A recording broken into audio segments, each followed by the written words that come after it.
جہاں تک کہ آپ نے فرمایا ہے کہ پاکستان اور سعودی عرب کے معاہدے کا دیر آئے درست آئے، یہ معاہدہ بہت پہلے میرے خیال میں ہونا چاہیے تھا۔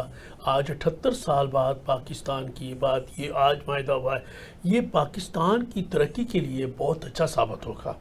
یہ سعودی عرب کے لیے تو جو ہوگا ہمارا پوری اسلامی بلاک، اسلامی ریاستوں کا ایک قبلہ ہے، خانہ کعبہ مذہبی جگہ ہے، اس کی حفاظت تمام ممالک پر ذمہ داری عائد ہوتی ہے۔ جہاں تک پاکستان ہے، پاکستان تمام اسلامی ممالک میں ایک ایٹمی قوت ہے، اور اس پر بہت زیادہ، جتنی کہہ دیا جائے کم، اس سے کہیں زیادہ پاکستان پر ذمہ داری ہوتی ہے پورے اسلامی ممالک کی۔ اور اس وقت جیسے یہ معاہدہ ہوا ہے، یہ معاہدے کو ایک دو ملکوں کے درمیان نہ دیکھا جائے، یہ پورے ایک اسلامی بلاک کو اس پر فخر ہے، اور تمام اسلامی بلاک میں خوشی کی لہر دوڑ رہی ہے، اور ہر بلاک کا ہر شخص، ہر ملک کی کوشش ہو رہی ہے کہ ہمیں اس میں شامل کیا جائے۔ اور ایٹمی چھتری جو ہے اس معاہدے کے تحت ایٹمی چھتری کے نیچے سعودی عرب آ گیا ہے، اور اس معاہدے کے بعد اسرائیل پاکستان کے گھٹنے کے نیچے آ گیا، یعنی پاکستان کی رسائی اب سعودی عرب کے جو دفاعی مستقر ہے وہاں تک ہو جائے گی، اور وہ سعودی عرب سے 15 کلومیٹر کے فاصلے پر اسرائیل آتا ہے۔ تو اس کا مطلب یہ ہے کہ پاکستان کا جو ڈیٹرنٹ ہے وہ اسرائیل سے 15 کلومیٹر کے فاصلے پر رہ گیا ہے۔ جی شیخ صاحب، جی پاشا صاحب، خان صاحب، شکریہ۔ ایکچولی آج سے کوئی 60-70 سال پہلے OIC کی بنیاد رکھی گئی تھی، آرگنائزیشن آف اسلامک کنٹریز۔ اس کا انڈرلائنگ آئیڈیا تو یہ تھا جہاں آج ہم پہنچے ہیں، کہ اگر وہ چلتی صحیح ایفیکٹو ہوتی تو یہیں پہنچنا تھا جہاں آج ہم پہنچے ہیں۔ اور یہ آج ابتدا ہے اس کی، جو خواب دیکھا تھا علامہ اقبال نے، جو خواب دیکھا تھا قائد اعظم نے، ایک ہو مسلم حرم کی پاسبانی کے لیے، نیل سے لے کر ویسے یہ اعزاز پاکستان کے ہاتھ میں آیا کہ وہ، ویسے تو یہ ہے کہ 1980 میں پاکستان کا سعودی عرب کے ساتھ معاہدہ ہوا تھا جس کے تحت حرمین شریفین کی حفاظت کی ذمہ داری تھی، لیکن اس معاہدے کے تحت جو ریسنٹلی ہوا ہے پورے سعودی عرب کی، یہ تو ایگزیکٹلی ہو گیا نا کہ ایک کے ملک پر حملہ دوسرے ملک پر تصور کیا جائے گا، اور اس میں کسی قسم کی قانونی، آئینی اور انٹرنیشنل رولز کی کوئی وائلیشن نہیں ہوگی۔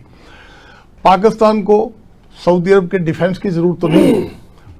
البتہ سعودی عرب کے لیے پاکستان کا ڈیفنس بہت اہم ہے، لیکن ہمارے لیے باقی ایونیوز اور کھل جائیں گے، جیسا کہ ابھی شیخ صاحب نے بھی کہا ہے، آپ نے فرمایا، اور اسلامی ملک بھی انشاءاللہ تعالیٰ اس میں شامل ہوں گے۔ نمبر 2 یہ کہ پاکستان کی اکانومی بہت بہتر ہوگی، ہمیں ٹورزم کی سپورٹ ہوگی۔ پاکستان کا جو تشخص ہے، اب جو ہماری انڈیا کے ساتھ جنگ ہوئی، اللہ تعالیٰ نے ہمیں فتح کرایا، اس کی وجہ سے یہ اس کے ثمرات ہے، کیونکہ انٹرنیشنل لیول پر ہمارا امیج بہت اوپر گیا ہے، اور پتہ لگ گیا کہ ایک اسلامک کنٹری بھی ہے، وہ پاکستان ہے، جس کے پاس اتنی طاقت ہے کہ وہی سب کو لیڈ کر سکتا ہے ڈیفنس کے لیے۔ تو میری دعا ہے کہ اللہ تعالیٰ اس میں اور ممالک کو بھی شامل کرے، آمین، تاکہ اسرائیل کے جو عزائم ہیں بڑھتے ہوئے انہیں ناکام بنایا جا سکے۔ انشاءاللہ تعالیٰ ہمیں امید ہے کہ وہ یہ بڑا اہم ثابت ہوگا۔ جی بٹ صاحب، سر سعودی عربیہ سے ہمارے، ویسے وہ شیخ صاحب نے بھی کہا اور کبیر خان صاحب نے بھی کہا کہ سعودی عرب نے ہمارا کیا ڈیفنس کرنا ہے، یہ تو بنیادی طور پہ سعودی عرب کو پاکستان کی جو ایٹامک امبریلا ہے وہ مل گئی ہے، لیکن سعودی عرب کے جو مالی وسائل ہیں وہ پاکستان کے لیے، پاکستان کی معیشت کے لیے بہت بہتر ثابت ہو سکتے ہیں۔ اور ویسے ہم ہمیشہ اسی کام پہ لگے رہتے ہیں، بٹ صاحب آپ کو تو پتہ ہے، اور دوسرا یہ کہ ہمیں شاید IMF سے چھٹکارا مل جائے۔ پاشا صاحب، سعودی عربیہ سے تو ہمارے روحانی اور قلبی رشتہ بھی ہے، حرمین شریفین اور روضہ رسول رسالت مآب صلی اللہ علیہ وآلہ وسلم، ہمارا تو ایمان ہے نا ادھر، اور اللہ تعالیٰ نے اس گھر کا تحفظ خود اپنے ذمہ میں لی ہے۔ یہ ایک سارے کاموں سے علاوہ معیشت کو چھوڑیں، IT چھوڑیں، یہ ایک ویسے بھی ہمارا فرض ہے تو اس کی حفاظت کرنی، یہ بہت بڑی سعادت بھی ہے عالم اسلام میں۔